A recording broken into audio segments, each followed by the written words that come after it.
Just real quick.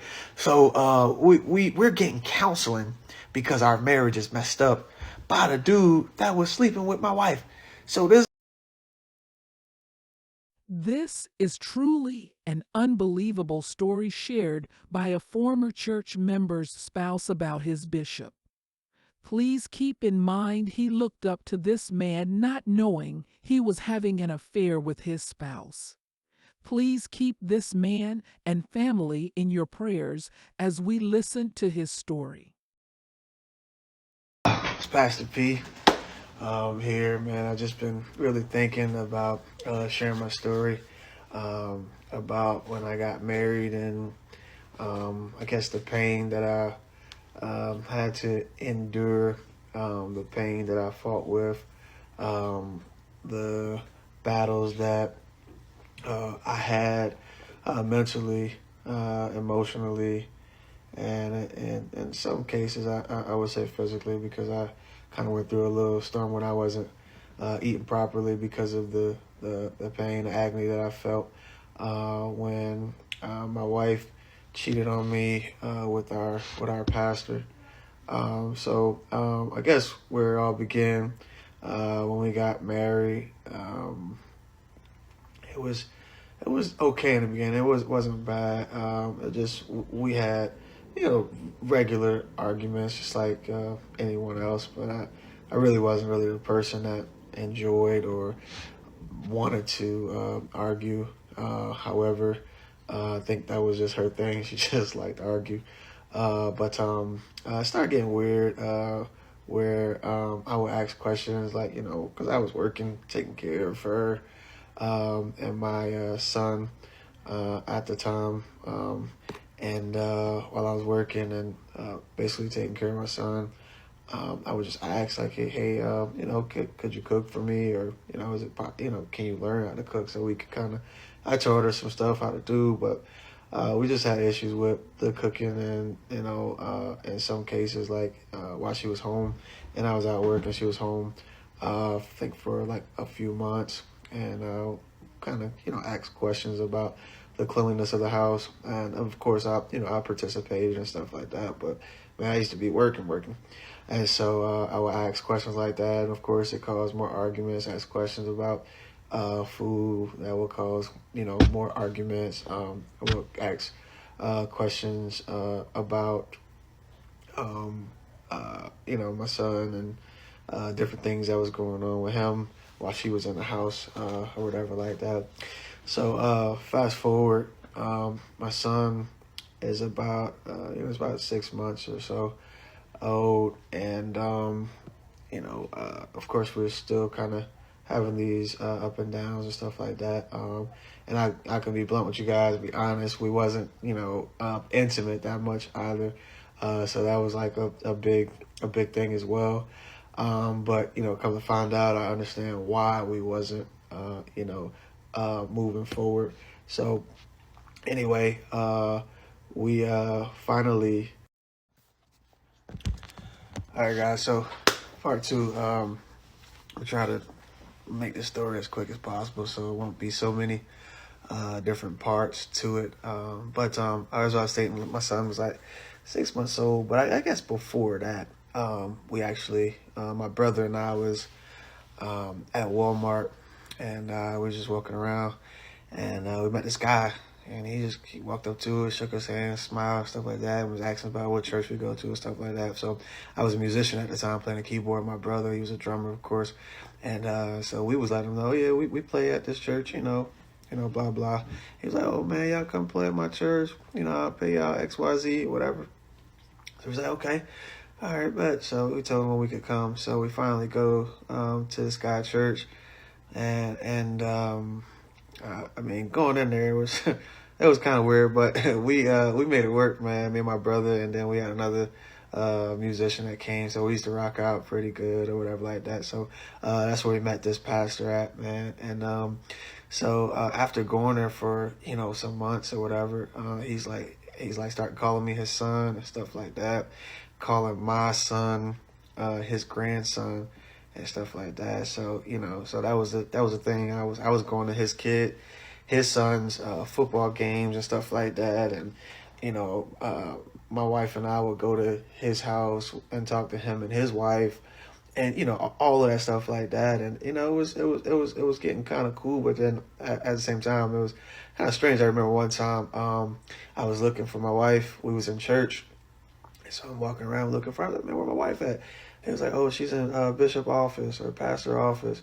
And I said, okay. So I knocked on the door, and then I kind of I opened the door as I was knocking, and he was giving her a hug, like what I'm saying, and his hand was like right here, like on her side, like kind of. And I was like, maybe I was tripping. So I was like, man, maybe I'm tripping. So I was like, okay, whatever.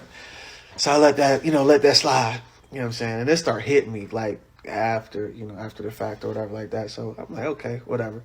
So then another time, man, because when she went back to work, she went back to work probably 3 months after my son was born. After I was, when I was talking about the few months while she was off, whatever.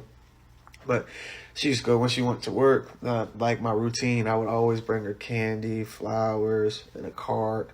Either of those each day of the week, every time that she worked, and of course I would buy her lunch. So because I worked like right down the street, I was a store manager for Cricket. But anyway, so I'm like I called her. I was like, hey, what you want to eat? And she was like, oh, I'm not hungry today. It's like, what? You're not hungry? All right, so yeah. So she was like, she wasn't hungry or like that. So I'm like, what you mean you ain't hungry, man? I mean, you ain't eat no breakfast, So I'm like, okay, you're not hungry. But so when she got home, whatever like that, I actually got home before her. So because she didn't eat lunch that day, I just went ahead and made some dinner, a little candlelight and all that stuff like that. So we get to the house, or she gets to the house, and I got the candlelight flowing, blowing, what I'm saying? Got the whole little shebang, you know what I mean? So I was like, hey, I said, hey, I cooked for you. She was like, oh, okay. Well, I'm really not that hungry. I'm like, well, I ain't bring you lunch because you weren't hungry. Now you're not eating dinner. I'm like, man, what's going on? So I was like, okay, well, what's up with dessert? You know what I'm saying? What's up with dessert? Oh, I'm not really feeling like it today and all that stuff like that. I said, okay, whatever. Next day, we talking, and she happened to say, oh, yeah, because Bishop took me to lunch yesterday. Oh, he took you to lunch? I said, I take you to lunch. I'll buy you lunch. Like, what you mean he took you to lunch? It's like, he asked me to come to Ruby Tuesdays with him. I take you to lunch. That's my thing. I take you to lunch. Like, so I hit him up. Like, I was like, hey man, I was highly offended because we definitely knew in the church for real. And he like taking my wife out. It's not me and him. It's him and her by themselves. I'm like, man, what's up?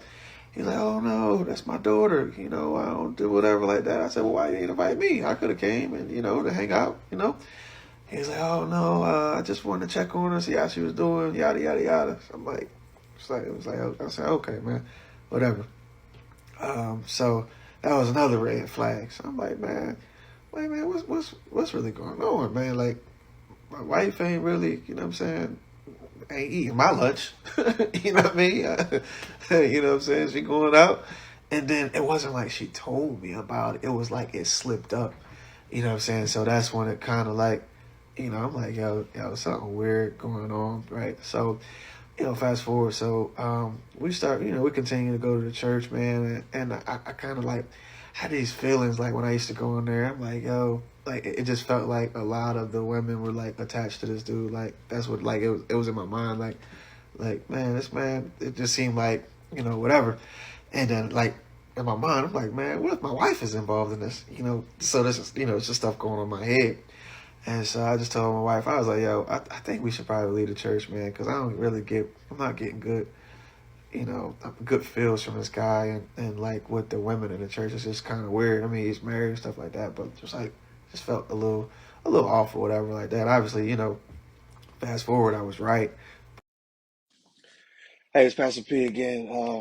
I guess continue telling the story. I'm trying to expedite time, man. Y'all just be patient with me. I know it's whatever, but I'm trying to make sure I give every little detail that I can remember.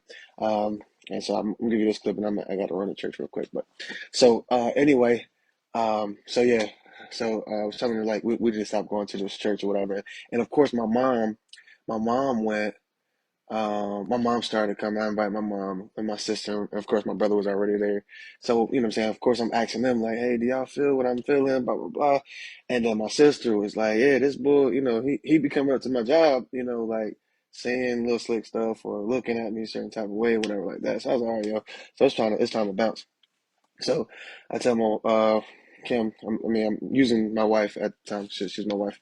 So I'm telling her, I'm like, yo, we need to roll out. You know what I mean? And she's like, why? I really like it here, and blah, blah, blah. And I'm like, bro, I just feel weird. Like I'm not really, I'm not getting nothing out of this place or whatever like that. So me and my brother, we found another gig somewhere else. So we move on. I told her, yo, you know what I'm saying? You need to stop going to church too. So come to find out, like I started going to another church. I'm trying to, get her to come. And she's like, oh, well, I just want to go a couple more times before we leave. And I was like, why is she so attached to this church? Like, why is she so attached to going? Like, you know what I'm saying? This guy is just so weird. You know what I mean? And of course, his wife was there. She was a nice lady, man. But I ain't gonna lie, man. I kind of feel like she was on the same stuff. No lie. Like I think she was like maybe they were some swingers or something like that. So I don't know. But anyway, moving forward, you know what I'm saying? So of course we have this discussion about it, and then I guess because we were just so separate, and the argument started getting more intense, about nothing. We wasn't having good days anymore. Everything was just getting cloudy, and I'm thinking there's something wrong with me. You know what I'm saying? I'm ordering books. I'm out here, what I'm saying, getting all this little 30-day programs to try to, fix my marriage. So I'm doing all of this stuff for her. And she the one out here wilding out, man. You know what I'm saying? So fast forward, man. So we was like, you know what I'm saying, what are we gonna do? Like, do we need to take a break, or what I mean, what? So you know what I'm saying. Of course, we was like, yeah. She went to her mom's house or whatever like that. I went to my mom's house. You know what I mean. I was going us back and forth to see my son and to see her, whatever like that. And we try to reconcile. So we go to Disney World with my whole family, and we try to reconcile what was going on. We separated for a little while, like some weeks or something like that. And then, so she told me she's pregnant. All right, so yeah, so she's like, man, she's like, I found out I'm pregnant. I was like, pregnant? So I'm trying to do math, like, and I said, but we wasn't having, I'm saying, we wasn't doing nothing. We wasn't having sex. Like, what? How you pregnant? You know what I'm saying? And she was like, oh, you remember the last time, and you know how your cycle is a month, whatever. Like she was trying to tell me, and during this time, I'm green. I'm like, okay. I was like, all right, whatever. So you pregnant, whatever. So, we naming a baby, right? So my name is Eli, and my mom's name is Deneen, and of course my last name is Porter or whatever. We named the child Elise, right? So that's my name, Eli, and then S-E. I want to name my daughter Elise. My mom's name is Deneen, right? So that's her middle name, right? So we named the baby, whatever, like that. So I'm like, man, okay, we gotta get back. We need to merge. We need to make sure we in the same house because you know what I'm saying, this is crazy. I don't want to be away, and we have another baby. So I go and get another spot. You know what I mean? We come back together, and so she's pregnant, right? I'm with her a whole 9 yards pregnancy, man. I'm buying all this stuff, buying Jordans and spending money. You know what I'm saying? Spending money. I'm buying all this stuff for this, this young lady, this little baby girl, or whatever like that. So, what I'm saying? Fast forward, we together, and things, it was like she made all these promises. She's like, I'll promise I'll do this. I'll promise I'll do that. Let's just, work it out, blah, blah, blah. And I'm like, yeah, let's do it, man. You gotta have another baby, man. I don't want my child, out, my little girl out, whatever like that. So, man, we got the spot, so we kind of chilling. Everything was it was all right, man. It wasn't the best. And I guess it wasn't the worst because she was actually trying, and I know why she was trying. But anyway, so fast forward.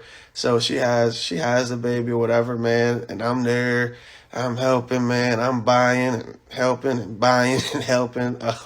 So we start going to, another church or whatever like that together. So she was doing whatever I requested during this time. So whatever I wanted her to do as far as church and blah, blah, blah, she was there. She was supporting everything, all that stuff like that. So, man, to be honest, y'all, I'm not even gonna lie to you, man. Every time I touched this child, she started crying. And I'm good with kids. Like, kids love Pastor P. But anyway, so every time I pick this baby up, she start crying. And then I give her to Kim, and she's fine. My mom touched the baby. She crying. Give her to Kim. She's fine. If anybody in my family touches a child, she's screaming. You know what I'm saying? And it was weird, the weirdest thing. And then so I'm like, yo, what's really going on? And I was like, Kim, why does, I made a joke. I said, man, why does a child act like this, man? This is my baby. And she was like, man, Eli, she got your... All right, y'all. Thanks for y'all patience, man. I was in service, man. We had a wonderful service. So anyway, I know y'all tuned into this story, but anyway, so the baby is crying every time she goes to me or my mom or anybody like that. And so Kim would start saying stuff like, "Oh, she got your forehead. She got your eyes." Little crazy stuff like that. And so I'm caring for the baby. And I remember this one time I took her somewhere and I took a picture with my oldest daughter, my son, and then her. And somebody was like, "Hey, who that little Chinese baby? She don't look like you." And I'm like, "Oh, hey, hold on, that's my daughter." You know what I'm saying? I'm defending this thing like this is my child or whatever. And so I'm asking, I made a joke like, "Hey, Kim, I'm gonna get me a test, man. I want to find out, make sure all these kids mine." And I was just joking, and she was like, "Eli, what do you mean? Why would you get a test?" That and she didn't say anything about Eli Jr. She said, "Elise is your baby." I said, well, why are you getting so defensive? I was just playing. So, boom, boom, boom, red flag, whatever. So I'm like, okay. So, fast forward. Oh, let me tell you about this. Let me say this real quick. So, we're getting counseling because our marriage is messed up by the dude that was sleeping with my wife. So this boy is actually sitting across. They probably was playing footsies under the table or something like that. But anyway, I'm like, yo, we going to this guy for counsel, and he's actually, doing my wife and whatever like that. So, all right, so fast forward. I'm out working or whatever, and I get this message on Messenger on Facebook, right, from Kim, who was my wife at the time. She's like, hey, and I still got a message to this day. She's like, "Hey, I just wanted to let you know that Elise may not be yours." I said, "What? She may not be mine." And so my heart just dropped. Always had these little small inclinations of her, like something weird was going on because the baby wouldn't talk to me or whatever. Like, I my bad, somebody was trying to reach out to me. But anyway, so where was I at? She was, so she sent me the little letter on Facebook or whatever. She's like, Elise may not be yours, blah, blah, blah. So my heart, I was at my friend's house and I just fell on the ground, like literally, it was almost like my breath flew out of my body. She was like, "Oh, Elise may not be yours." I'm like, "Well, what you mean?" She was like, "I got raped." I was like, "You got raped?" I said, "Well, how did you get raped? What do you mean? When did this happen?" And she was like, "Oh, during that time when we were, separate for those couple of weeks, I went to this bar. And, she never drank before. So she said she went to this hole in the wall bar and she was just drinking. And this guy took her outside in the middle of the road and raped her, like in the middle of the street." And I'm like, so I'm so mad because I'm like, what in the world? Yeah. So she said she got raped. I got raped in the middle of the road. She said she got raped outside in the middle of the street. So I said, so there was nobody around? Did you call the police? What happened? And in the place where she was talking about, if there's a lot of people inside, and I'm not saying that people don't get raped and stuff like that, I'm not saying that, but if there's a lot of people that's inside and outside of this hole in the wall club, how does somebody take you outside on the ground in the middle of the street and outside of the club, right in front of it? This is what she's telling me. And laid you on the ground and just, rape you. So I was like, so, me, I'm investigator by nature. So I'm saying, so how did it happen? What happened? Who was it? What did you have on? All of these different things. So she was telling me she had on some jeans and t-shirt. I said, so he just ripped your, ripped your clothes off. Yeah, but and then she started stuttering and whatever. So when I got home, I'm frantic. So I'm in the house. I said, yo, please give me a demonstration you know what I'm saying, on this rape, because it wasn't making sense to me. Like everything that she said, it just wasn't, it logically, it just wasn't making sense. So I'm like, okay. All right, so how do they do it? Like, demonstrate on me. So I was like, I'm the you be the person. Like, show me how this person raped you, or whatever like that. And she was just like, and every time she said it, it just changed the story. It just flipped. It just flipped. So then I was like, man, this don't make no sense, man. So I was so mad. You know, I called her father, and I was like, hey, man, I don't know what's going on with your daughter, and man, the girl that's supposed to be my child, that, I mean, she's not my child no more, and she's, you know, she had a baby from this person she got raped. I said, man, I think you probably should just come get your daughter, because I feel like she's not telling the truth to me. She's not being honest with me. So our pops came and got her, you know what I'm saying, and you know, whatever. So this story of her being raped started to surface with like my mom, you know, and my sister and stuff like that. So, you know, for a year or so, you know, or months in between, like we talking, and she's like begging for us to get back together. Oh, you know, I'm sorry, you know, I can't control that, you know, this person raped me. And I was like, but Kim, why didn't you report it?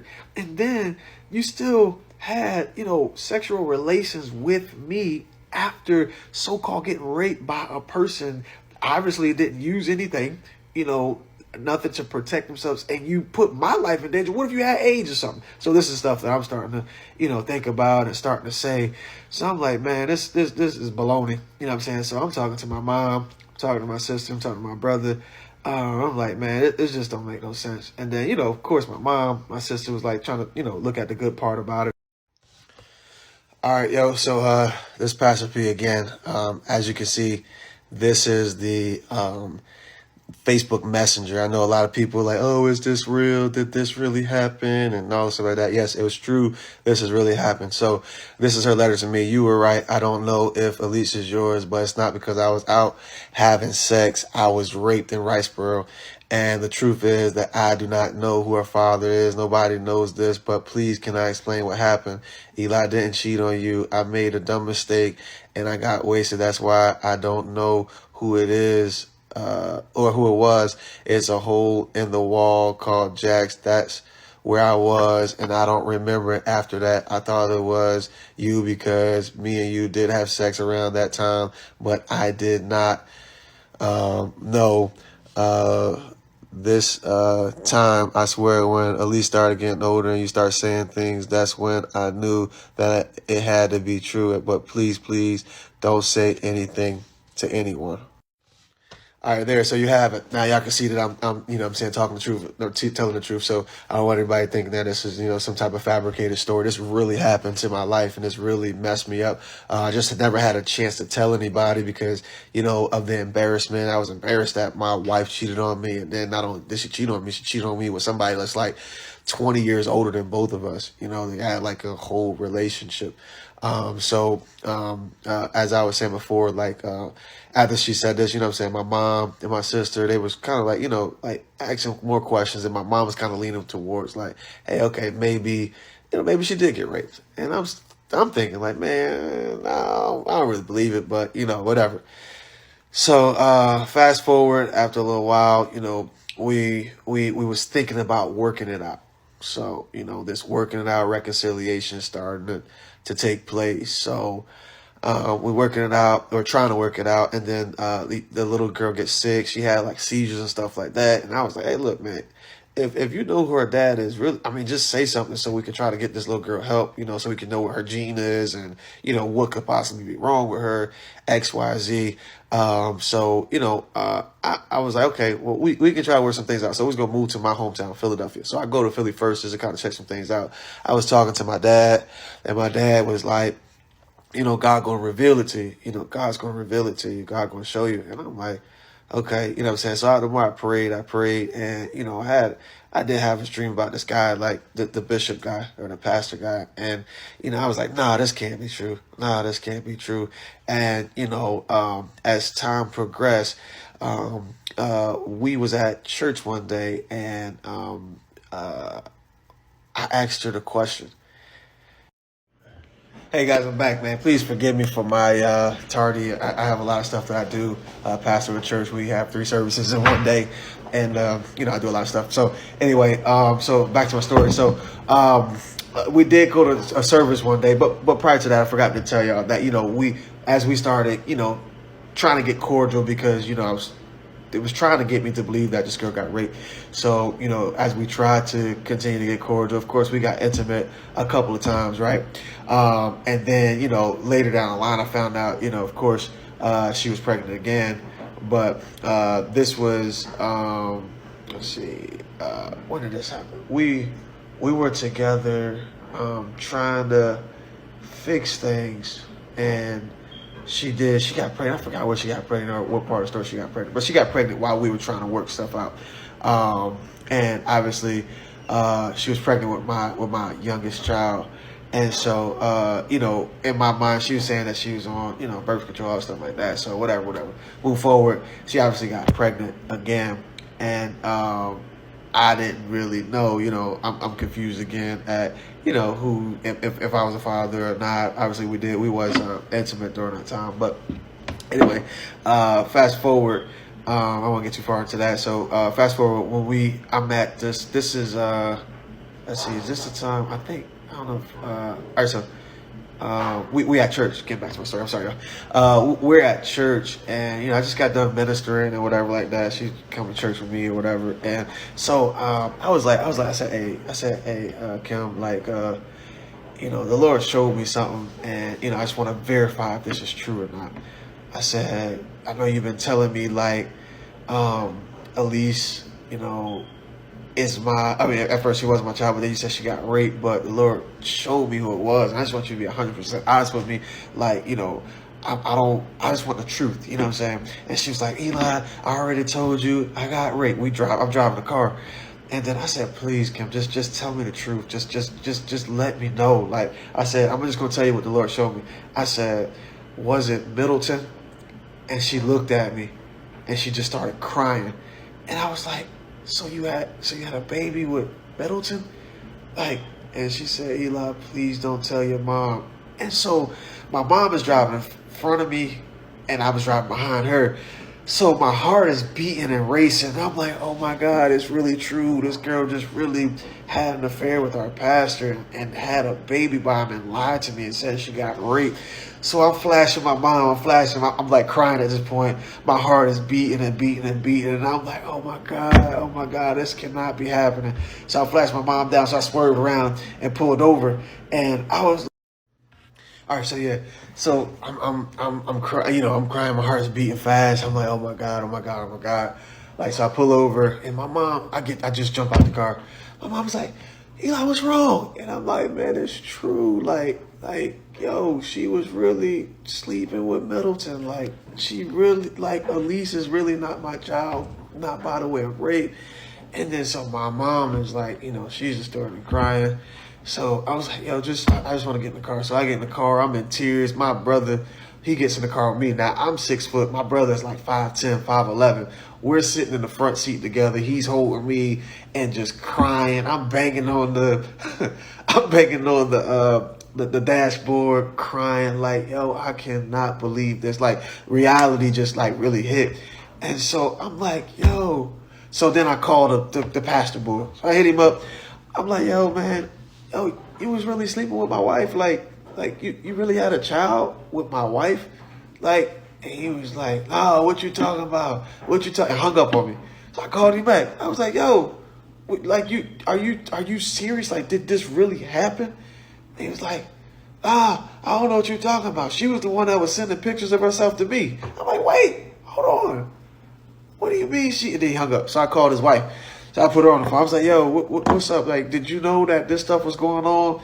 And she was like, I mean, kind of, but I didn't really. And I said, so all of y'all knew that this dude had a baby on me, or, my wife had a baby on me with our pastor, and nobody told me. Like, I'm green. I don't know nothing. Like, I'm like, yo, this cannot be happening. So, man, So my sister pull up, and my sister, she a little whatever, so she about ready to fight. So I'm like, So my mom, like, she's like, chill, whatever, stop, whatever, like that. I was like, yo, just get my son.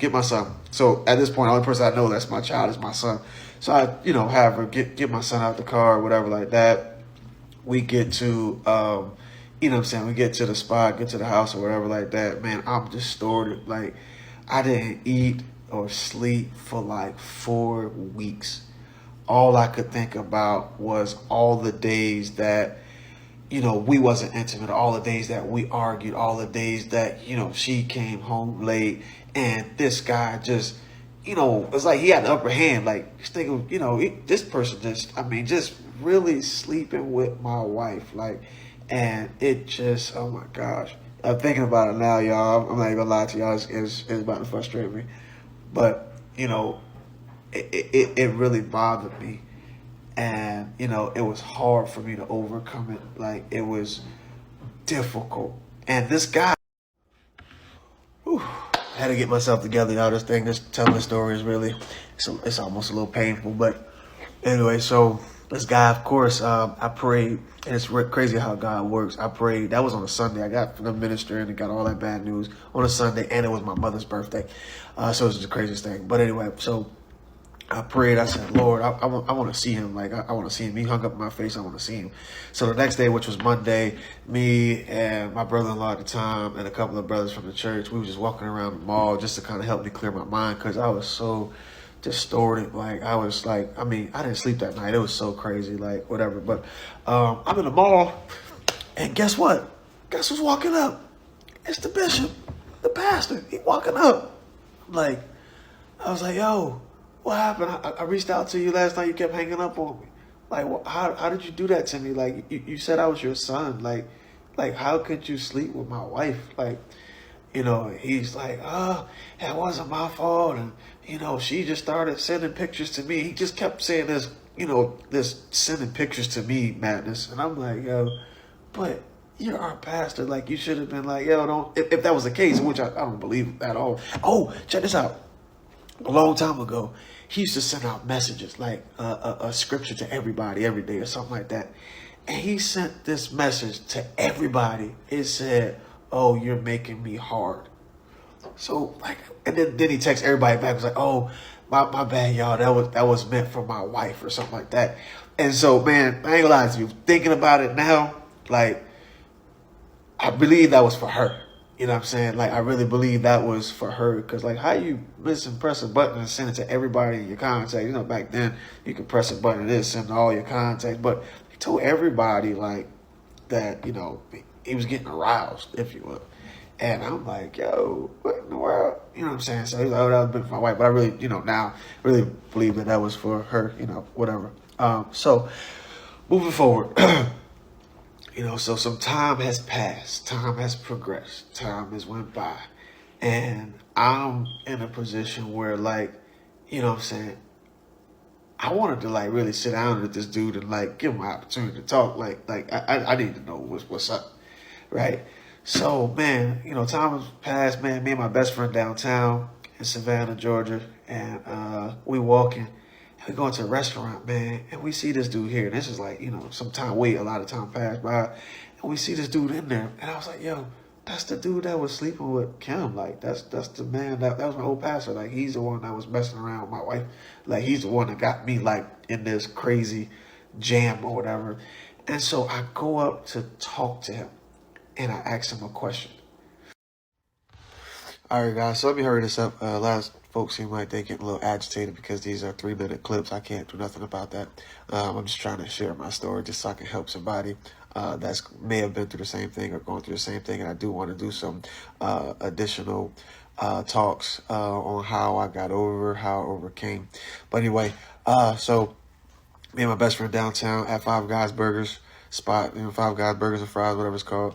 We're down there and we're eating, and then he walks in. The dude walks in. I'm like, man, that's a dude, man, that's a dude. So I had to get myself together. You know what I'm saying? So I walked up to him and was like, yo, man, after this period of time, man, do you think that you owe me, like, some type of apology? Like, you messed my whole family up. Like, you slept with my wife. Like, you had a baby. with her, and you never really said anything to me. Like, do you think you owe me an apology? This guy said, no. He said, man, I don't owe you nothing. He said, I'm on the phone with my wife, so, whatever. So I was like, man. So I was like, okay, man. I had to, keep my composure. I was like, okay, all right, whatever. So, of course, I just walk away, right? And it was bad, man. It was crazy. But a lot of you guys are asking, does this guy still pastor in Savannah? Yes, he does. His name is Bishop Raynard Middleton. In fact, I'm gonna show y'all a picture of him real quick. All right, guys. So that's him right there. The guy that, arrogantly responded to me as if he didn't owe me anything, or not even an apology. He's the pastor of, I think the church name is Holy Word. It used to be called Holy Word. I think they might have changed it to something like that. But anyway, this guy is somebody that you need to watch out for. Your wife, your kids. There's several allegations about this guy messing with several young ladies, younger girls, and so only reason I'm showing y'all this is so you can look out for him and make sure that your wife or your daughters could watch out for this guy. He's no good, man. No good. So anyway, I'll finish my clip while it's pictured up there so I can get a pretty good look at him. But anyway, so I've overcame this situation. I've tried my hardest to be better about this, but I still have complications with my kid's mom. Like, she treats me as if it was my fault. The way we handle, the issues with our kids and how she has physical custody.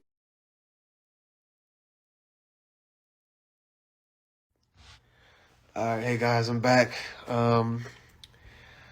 Noticed a lot. I've been talking about this story for a little bit now, just trying to get it out. And I just want to definitely help other people see the signs and how to get over this. There's a few questions that people have asked me concerning this, and I just want to kind of answer or take a few clips to answer how we're dealing with this after. So this question says, what is co-parenting like after this? This is truly traumatic. So co-parenting has been terrible.